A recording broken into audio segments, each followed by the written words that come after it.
स्वागत दोस्तों, चलेंगे। सबसे पहले बताएंगे दोस्तों क्यों बोले राहुल गांधी कि हम इनको पागल कर देंगे। बताएंगे कैसे नरेंद्र मोदी और बीजेपी पर निशाना साधते हुए राहुल गांधी ने कठोर शब्दों का इस्तेमाल किया है दोस्तों। और 20 दिनों के बाद अमित शाह को लेकर नकली चाणक्य पर निशाना साधते हुए क्या क्या बोले हैं राहुल गांधी। इसी के साथ में चलेंगे एक और बड़ी अपडेट जहां पर मल्लिकार्जुन खड़गे को किए गए अपमानित के मामले को लेकर अब जगह जगह प्रदर्शन करने वाली है कांग्रेस पार्टी दोस्तों। इसी के साथ में अजित पवार के बाद एनसीपी में अंदरूनी खींचतान हो गई है तेज दोस्तों। एक एक करके चलेंगे आज की सारी बड़ी अपडेट, सारी बड़ी जानकारी अब तक पहुंचाएंगे। लेकिन उससे पहले अगर आप भी मानते हैं कि टाइम आ चुका है देश में परिवर्तन करने का और राहुल गांधी एकदम सही बोल रहे हैं, बीजेपी वाले राहुल गांधी और इंडिया गठबंधन के कारण पूरी तरीके से पगला चुके हैं, तो इस वीडियो को लाइक करके लाल बटन दबाकर चैनल को सब्सक्राइब करके बेल आइकन दबाकर कमेंट बॉक्स अपनी राय जरूर लिख के बताएगा दोस्तों। चलते हैं सबसे पहले सबसे बड़ी ब्रेकिंग न्यूज अपडेट की तरफ जहां पर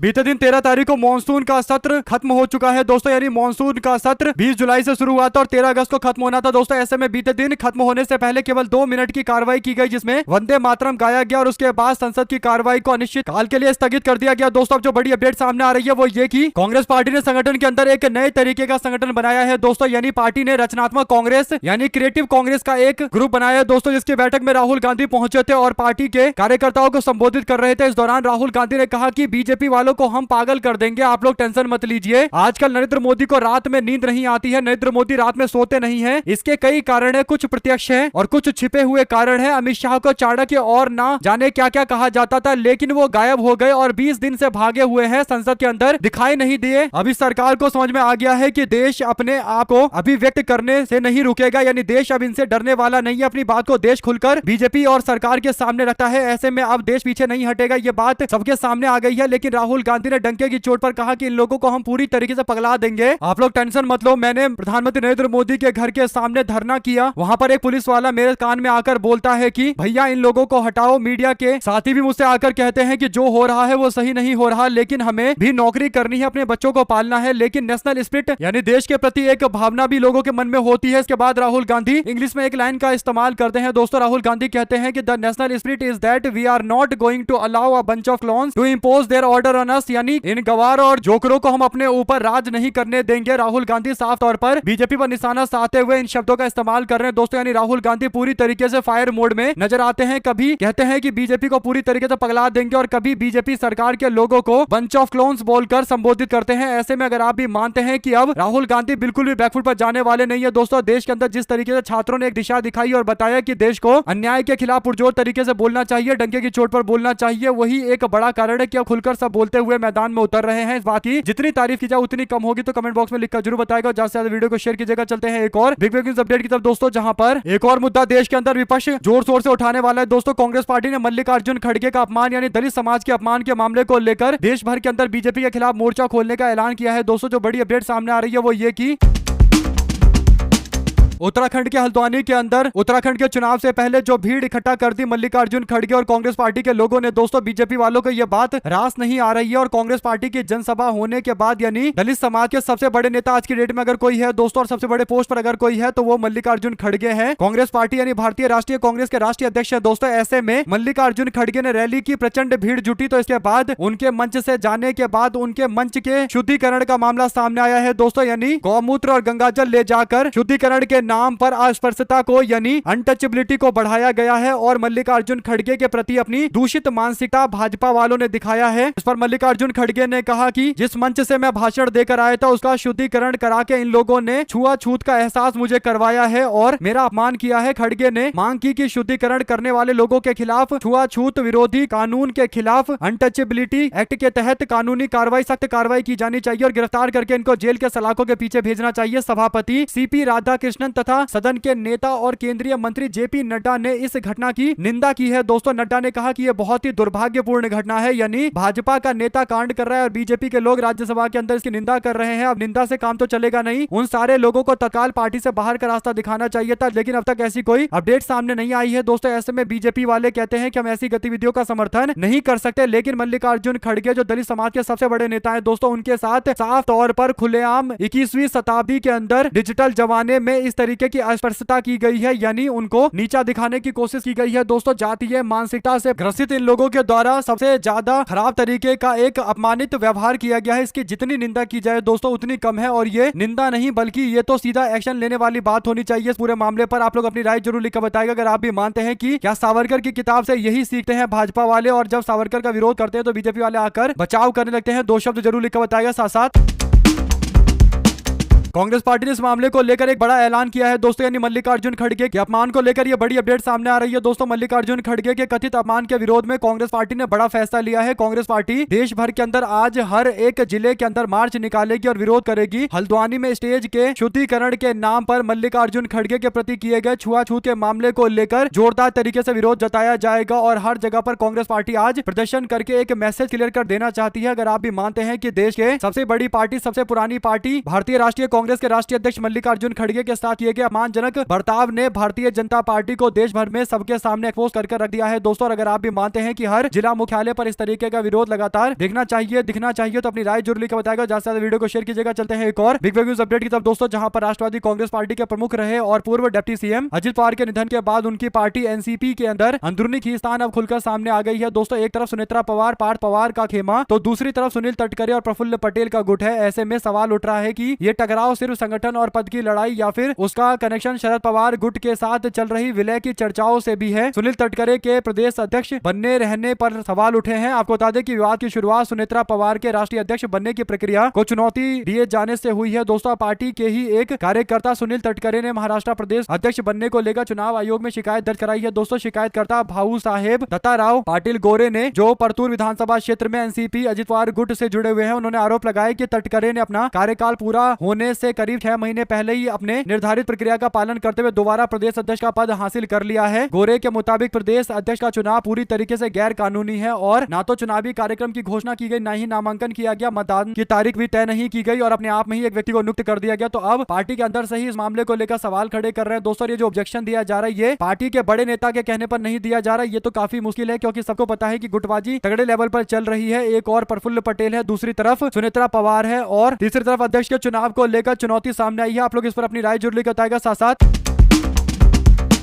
महाराष्ट्र के नांदेड़ के अंदर एक बड़ी घटना सामने आती है दोस्तों। शिरोमणि अकाली दल के वरिष्ठ नेता और पंजाब के पूर्व मुख्यमंत्री सुखबीर सिंह बादल पर हमला हुआ है दोस्तों। घटना के बाद उन्हें उपचार के लिए निकटतम अस्पताल में भर्ती कराया गया, जहां पर डॉक्टर की देखरेख में उनका इलाज चल रहा है दोस्तों। नांदेड़ में माता साहिब कौर इलाके के अंदर गुरुद्वारे में एक निहंग ने धारदार हथियार से कृपान से सुखबीर बादल के ऊपर हमला कर दिया दोस्तों, जिस कारण से उनके दाहिने हाथ में चोट आई और उन्हें एक प्राइवेट यशोसाई अस्पताल में भर्ती के लिए ले जाया गया। इस मामले में पुलिस ने एक शख्स को डिटेन भी किया है दोस्तों। नांदेड़ के डीएम राहुल कार्डिले ने बताया कि सुखबीर बादल पर्सनल विजिट पर गुरुद्वारे गए थे दोस्तों। उन्हें तय समय के हिसाब से पूरी सिक्योरिटी दी गई थी। इस दौरान अचानक से एक शख्स के द्वारा गुरुद्वारा परिसर में घुसकर उनके ऊपर हमला कर दिया गया, जिस कारण से उनको हल्की चोट भी आई है। बचाने आए पुलिस इंस्पेक्टर को भी इस घटना में काफी ज्यादा चोट आई है दोस्तों। ऐसे में सुखबीर बादल पर हुआ ये हमला काफी ज्यादा बड़ा मामला है दोस्तों। सिक्योरिटी में लैप्स का मामला है, यानी बीजेपी की सरकार राज्य में है दोस्तों, और ये सुरक्षा मुहैया कराने में सफल नहीं हो पा रहे। तो इसे क्या सवाल बीजेपी की पुलिस पर उठने चाहिए? सीधी सी बात है दोस्तों। लेकिन क्या सुखबीर बादल ये सवाल खड़ा करेंगे? मुश्किल लगता है, क्योंकि सुखबीर बादल भारतीय जनता पार्टी के साथ आकर गठबंधन बनाने के लिए उनके इर्द गिर्द घूम रहे हैं दोस्तों। महिला आरक्षण का समर्थन करने के नाम पर परिसीमन बिल का समर्थन करने की बातें कर रहे हैं। दो शब्द जरूर लिख बताएगा। साथ साथ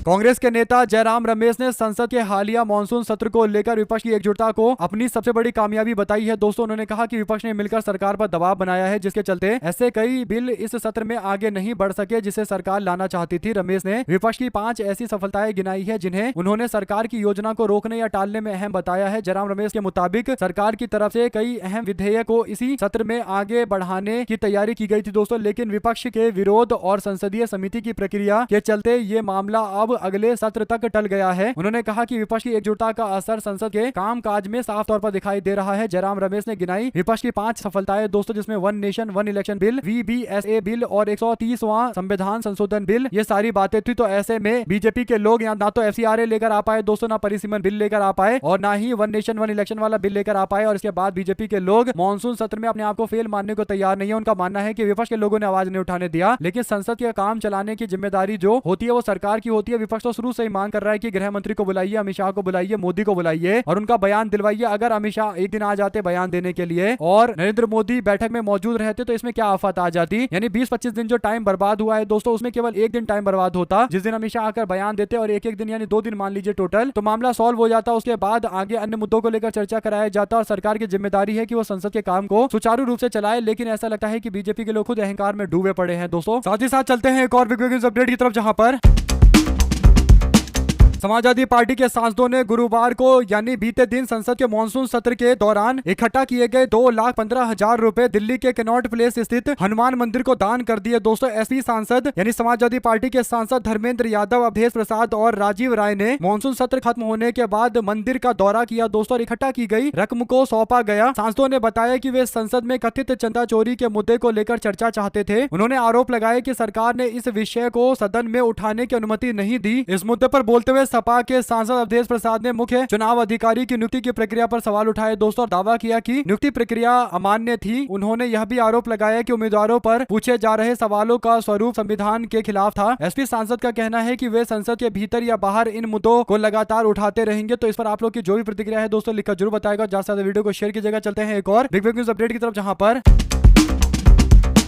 संसद में चर्चा के लिए ना रील बनाने वाले नरेंद्र मोदी आए और ना ही अमित शाह आए। गौरव गोगोई ने मोदी और शाह को लेकर निशाना साधा दोस्तों। लोकसभा में कांग्रेस पार्टी के उपनेता हैं गौरव गोगोई, उन्होंने मोदी सरकार पर शिक्षा और छात्रों के मुद्दे को लेकर निशाना साधा। उन्होंने कहा कि सरकार शिक्षा को कितना महत्व देती है, यह धर्मेंद्र प्रधान को हीरो बनाकर बीजेपी वालों ने स्पष्ट कर दिया है। यानी जिस व्यक्ति का इस्तीफा लेना पड़ा छात्रों के दबाव में, बाद में जब उसने व्यक्ति ने इस्तीफा दिया तो बीजेपी के लोग उसे माला पहना रहे थे और जश्न मना रहे थे। यानी धर्मेंद्र प्रधान को सेलिब्रेट किया जा रहा था, धर्मेंद्र प्रधान के इस्तीफे को सेलिब्रेट किया जा रहा था। यानी एक ऐसा व्यक्ति जो असक्षम था चलाने के लिए, शिक्षा व्यवस्था को चलाने के लिए, उस व्यक्ति को लेकर भी ये लोग अपनी गलती मानने की जगह और शर्मिंदा होने की जगह ये लोग उल्टा उस व्यक्ति को ग्लोरीफाई कर रहे हैं। इस पर आप लोग की क्या राय है दोस्तों लिखकर जरूर बताएगा। अगर आप भी मानते हैं गौरव गोगोई एकदम सटीक बातें बोल रहे हैं और इस बात को हमेशा माना जाना चाहिए कि सही बोल रहे हैं गौरव गोगोई और राहुल गांधी के डिप्टी हैं दोस्तों। यानी राहुल गांधी नेता विपक्ष है लोकसभा के अंदर, तो ये उपनेता विपक्ष है गौरव गोगोई और इसीलिए गौरव गोगोई क्यों उपनेता विपक्ष है दोस्तों ये सबको पता चल रहा है। साथ ही साथ चलते हैं एक और बड़ी अपडेट की तरफ, जहां पर चाकू और फर्जी दस्तावेज वाले शिक्षा मंत्री, कई हत्या और कई नाम और जन्म तिथि एफिडेविट वाले मुख्यमंत्री, मेडिकल कॉलेज हड़पने वाले भूमि सुधार मंत्री, डस्टबिन घोटाला वाले पूर्व स्वास्थ्य मंत्री, कहीं का तड़ीपार कहीं का भगोड़ा। बीजेपी ने गुंडों से मंत्रिमंडल को उसके कुनबे को जोड़ा है। तो ऐसे में दोस्तों भारतीय जनता पार्टी और उसके नेताओं पर निशाना साधते हुए शिक्षा मंत्री के बयान का वीडियो शेयर किया है दोस्तों। इस बयान में शिक्षा मंत्री कहते हैं कि मैं एक टाइम में चाकू लहराया करता था शस्त्र प्रदर्शन के नाम पर, कार्यक्रम जो शस्त्र प्रदर्शन का होता था। तो इस पर राष्ट्रीय जनता दल ने कहा कि ये पूरा मंत्रिमंडल इन लोगों का ऐसा ही है, जहां पर मेडिकल कॉलेज हड़पने वाले को भूमि सुधार मंत्री बनाकर रखा हुआ है। डस्टबिन घोटाले से जुड़े व्यक्ति को पहले स्वास्थ्य मंत्री बनाया गया था, कहीं का तड़ीपार कहीं का भगोड़ा। बीजेपी गुंडों से मंत्रिमंडल का कुनबा जोड़ा, यानी यही है बीजेपी का पूरा सिस्टम, जहां पर हर तरीके के लोग जो किसी न किसी क्राइम में जुड़े हुए थे वे लोग भारतीय जनता पार्टी के बिहार मंत्रिमंडल का हिस्सा है। और राष्ट्रीय जनता दल की ये टिप्पणी बीजेपी वालों को काफी ज्यादा चुभेगी दोस्तों। इसी के साथ में क्या उत्तर प्रदेश के चुनाव में अब कुछ बचेगा नहीं, ऐसा इसलिए क्योंकि आप लोगों को याद होगा दोस्तों कि जब बिहार के अंदर विधानसभा के चुनाव हुए थे तब बिहार के अंदर महिलाओं को 2.5 लाख रुपए देने की बात कही गई थी और कहा गया था कि 10,000 रुपए से शुरुआत करेंगे और 10,000 के 1-2 इंस्टॉलमेंट अकाउंट में पहुंचा भी दिया गया था दोस्तों। जिसके बाद बिहार चुनाव हो जाते हैं, बल्कि चुनाव के टाइम में पैसे अकाउंट में पहुंचे थे, जिसके बाद एक तरफा एनडीए गठबंधन को फायदा मिला था दोस्तों। एनडीए गठबंधन एक तरफा बिहार का चुनाव जीत गई। ऐसे में बिहार वाला फॉर्मूला बीजेपी के लोग उत्तर प्रदेश में लागू करने की तैयारी कर रहे हैं दोस्तों। उत्तर प्रदेश के अंदर यूपी की महिलाओं को 50-50 हजार रुपए दिए जाने का एक नया मामला सामने आ रहा है। आपको बता दें कि उत्तर प्रदेश के अंदर महिलाओं के अकाउंट में बीजेपी की योगी आदित्यनाथ सरकार 20,000 रुपए पहले भेजेगी, उसके बाद 10-10 हजार की 3 किस्तें और दी जाएगी। टोटल मिलाकर 50,000 रुपए महिलाओं के अकाउंट में देने का ये एक पूरा मामला बनाया जा रहा है दोस्तों। यानी आने वाले दिनों के अंदर बीजेपी वाले उत्तर प्रदेश का चुनाव विधानसभा बिहार के चुनाव के तर्ज पर ही जीतना चाहते हैं। अगर आप भी मानते हैं कि महिलाओं के अकाउंट में पैसे डालकर अगर बीजेपी वालों को लगता है कि वो चुनाव अपनी तरफ कर लेंगे, तो ये भाजपा वालों ने बिहार में देखा है तो उनको यहाँ भी लग रहा है। और वैसे भी अगर आप देखेंगे दोस्तों तो पैसे के बाद शायद मुश्किल यह है कि बीजेपी को यहाँ हराया जा सकता है। ऐसे में चुनाव आयोग को तय करना पड़ेगा कि क्या वो देश के अंदर मूक दर्शक बनकर बैठे रहेंगे जब चुनाव के बीच में या उस दौर में पैसे बटेंगे, क्योंकि अगर पैसे बांटने हैं तो पहले ही बांटना चाहिए। 6-7 महीने या 1 साल पहले तक का नियम होना चाहिए कि 1 साल पहले तक पैसे केवल बांट सकते हैं, उसके बाद कोई ऐसी स्कीम नहीं आएगी जिससे आम जनता के अकाउंट में पैसा जाएगा। तो इसका सीधा मतलब यह है दोस्तों की समाजवादी पार्टी और कांग्रेस पार्टी को इस मामले को लेकर जोरदार तरीके का विरोध करना चाहिए दोस्तों, क्योंकि अगर पैसे अकाउंट में पहुंच गए तो सबको पता है कि फिर चुनाव में कुछ खास बचेगा नहीं। आप लोग की जो भी राय है लिखकर जरूर बताएगा। साथ साथ संसद का मॉनसून सत्र गुरुवार को अनिश्चित काल के लिए स्थगित कर दिया गया दोस्तों। आखिरी दिन लोकसभा की कार्रवाई सिर्फ 1 मिनट चली और राज्यसभा की कार्रवाई लगभग 1 घंटे चली। प्रधानमंत्री, गृह मंत्री और पूरी कैबिनेट लोकसभा में मौजूद रही। राहुल गांधी मौजूद रहे, ओम बिरला भी मौजूद थे। राज्यसभा में आखिरी दिन MMDR संशोधन बिल पास कर दिया गया। मल्लिकार्जुन खड़गे ने हल्द्वानी में उनके कार्यक्रम का मुद्दा उठाया। तो ऐसे में संसद के अंदर ओवरऑल देखे तो मॉनसून सत्र के दौरान बहुत कम काम हुआ है दोस्तों। अच्छा खासा पैसा जनता का पानी में गया है। इसके पीछे केवल एक ही कारण है और वो है अमित शाह और नरेंद्र मोदी का खुद का अहंकार दोस्तों, जो आम जनता के द्वारा पूछे गए सवालों का जवाब देने तक को तैयार नहीं थे। इसी के साथ में चलते हैं एक और बड़ी अपडेट की तरफ, जहां पर कॉकरोच जनता पार्टी के संस्थापक अभिजीत दीप के कुछ महीनों से अपने आंदोलन को लेकर चर्चा में है दोस्तों। ऐसे में जंतर मंतर पर आंदोलन के बाद इन दिनों दीप के CJP के भविष्य कोर कमेटी और आगे के आंदोलन की रूपरेखा बनाने में जुट गए हैं दोस्तों। भविष्य की योजना और उन पर उठ रहे सवालों को लेकर दैनिक भास्कर से विशेष बातचीत में दीप के ने साफ कहा कि फिलहाल CJP को राजनीतिक पार्टी नहीं बनाया जाएगा। उन्हें सितंबर से देश भर के अंदर क्या बोलती पब्लिक कार्यक्रम की शुरुआत करनी है। तो ऐसे में दीप के ने कहा कि हम आम जनता से जानना चाहते हैं कि आखिर उनके असली मुद्दे क्या है। आम जनता को प्रोत्साहित करना चाहते हैं कि वो अपने मुद्दे को लेकर जोर शोर से आगे बढ़े। इसी के साथ में दोस्तों कांग्रेस पार्टी के उत्तर प्रदेश के प्रभारी राजेंद्र पाल गौतम कहते हैं कि मुझे ये कहते हुए बहुत दुख और शर्मिंदगी महसूस हो रही है कि भारत में आज भी छुआछूत चरम पर है। हाल ही में हम लोगों ने उत्तराखंड के अंदर देखा जहां पर कांग्रेस पार्टी के अध्यक्ष मल्लिकार्जुन खड़गे की रैली हुई थी। जिस मंच से खड़गे ने रैली को संबोधित किया था उस मंच का बीजेपी से जुड़े हुए लोगों ने शुद्धिकरण किया और बीजेपी के दिमाग से जातिवाद की गंदगी कब जाएगी ये सवाल पूछा गया दोस्तों। देश में कब तक दलितों को घोड़े से उतार कर मारा जाएगा, मूंछ रखने पर हत्या की जाएगी, मंदिर में घुसने पर पीटा जाएगा। समाज में जातिवाद का जहर RSS बीजेपी के लोगों ने फैला दिया है। इसका जवाब प्रधानमंत्री नरेंद्र मोदी और गृह मंत्री अमित शाह को देना है। RSS और विश्व हिंदू परिषद कभी इस मुद्दे पर लड़ता हुआ दिखाई नहीं देता। तो इससे पता चलता है कि इन लोगों की मानसिकता क्या है और सवाल उठना भी बनता है दोस्तों। सोचिए मल्लिकार्जुन खड़गे इतने बड़े नेता है देश के अंदर और उनका अपमान हो रहा है, अस्पृश्यता और टचेबिलिटी का मामला सामने आता है, लेकिन इसके बावजूद इनके द्वारा एक भी पोस्ट नहीं किया जाता जिसमें इसकी आलोचना की जाए कि मल्लिकार्जुन खड़गे या किसी भी व्यक्ति के साथ, दलित समाज के किसी व्यक्ति के साथ अन्याय नहीं होना चाहिए। तो इस पर ना RSS की कोई टिप्पणी आती है ना बजरंग दल की कोई टिप्पणी आती है। और वैसे वो कहते हैं कि हम तो हिंदू एकता की बात करते हैं और जब दलित समाज के न्याय की बात आती है तो हिंदू एकता कुएं में चला जाता है। और इस पर आप लोग की जो भी राय है लिखकर जरूर बताएगा। साथ ही साथ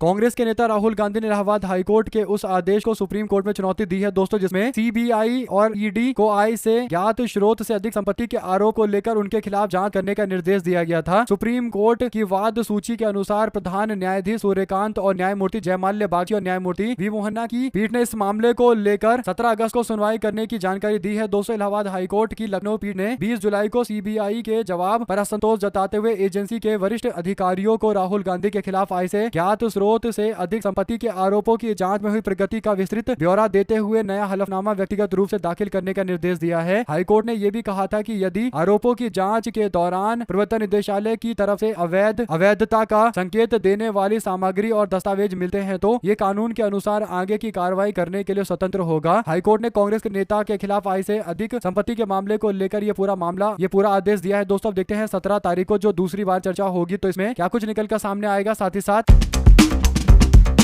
कांग्रेस पार्टी के नेता राष्ट्रीय अध्यक्ष मल्लिकार्जुन खड़गे कांग्रेस पार्टी के नेशनल कन्वेंशन में मौजूद थे दोस्तों, यानी रचनात्मक कांग्रेस के कार्यक्रम में मौजूद थे। और रचनात्मक कांग्रेस के कार्यक्रम में मल्लिकार्जुन खड़गे ने मावलंकर हॉल के अंदर मध्य प्रदेश के लोगों से बोला कि आप लोग हाथ उठाइए जरा। कई सारे लोगों ने कहा कि हाँ हम भी मध्य प्रदेश से आए हैं और मल्लिकार्जुन खड़गे ने मध्य प्रदेश के लोगों से हाथ उठाकर बोला कि अगर आप लोगों ने 10-20 सीटें हमको दे दी होती तो आज आप लोगों की हुकूमत केंद्र के अंदर होती। यानी मध्य प्रदेश के कार्यकर्ताओं को लेकर खड़गे काफी नाराज है दोस्तों, क्योंकि मध्य प्रदेश एक ऐसा राज्य है जहां पर भारतीय जनता पार्टी लगातार क्लीन स्वीप करती आ रही है दोस्तों, और बमुश्किल 1-2 सीटें कांग्रेस पार्टी को मिलती है। और ये कहीं ना कहीं एक तरीके से दुर्भाग्यपूर्ण स्थिति है कि एक ऐसा राज्य मध्य प्रदेश जहां पर कभी कई सालों तक कांग्रेस पार्टी की सरकार रही, दिग्विजय सिंह ने 15 साल तक सरकार चलाई, लेकिन आज स्थिति यह है कि कांग्रेस पार्टी यहां एक सीट नहीं जीत पा रही है। कमलनाथ चुनाव जीत जाते थे तो कमलनाथ की सीट भी इस बार खत्म हो गई दोस्तों। इससे पहले ज्योतिरादित्य सिंधिया भी चुनाव जीते थे, लेकिन सिंधिया क्योंकि बीजेपी में चले गए तो कांग्रेस पार्टी की ये सीट भी खत्म हो गई। तो ऐसे में मध्य प्रदेश, राजस्थान और गुजरात वो इलाके हैं दोस्तों जहां पर यह सुनिश्चित करना पड़ेगा कि ज्यादा से ज्यादा सीटें इंडिया गठबंधन के हाथ लगे। अगर 50% सीटें भी इंडिया गठबंधन यहां जीत जाए दोस्तों, तो देश के अंदर सरकार बना लेगी, इसमें कहीं कोई दो राय नहीं है। अगर आप भी मानते हैं कि सबसे ज्यादा एक तरफा जो राज्य है वहां पर लगाम लगनी चाहिए भारतीय जनता पार्टी की, तभी बीजेपी को रोका जा सकता है, तो लिखेगा जरूर साथ साथ।